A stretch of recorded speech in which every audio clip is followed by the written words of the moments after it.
yung biglang naging issue yung Chinese Spring Festival na 9 billion people. In Tagalog, 9 bilyong tao. In Japanese, Kyuju Okunin.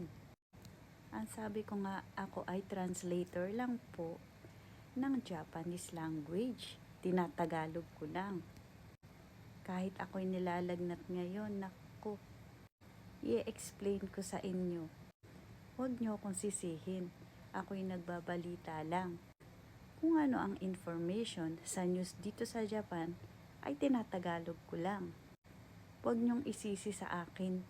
Tawagan niyo yung news company dito sa Japan. Itanong niyo, bakit 9 billion? Hindi ko na problema yun. Taga-translate lang ako.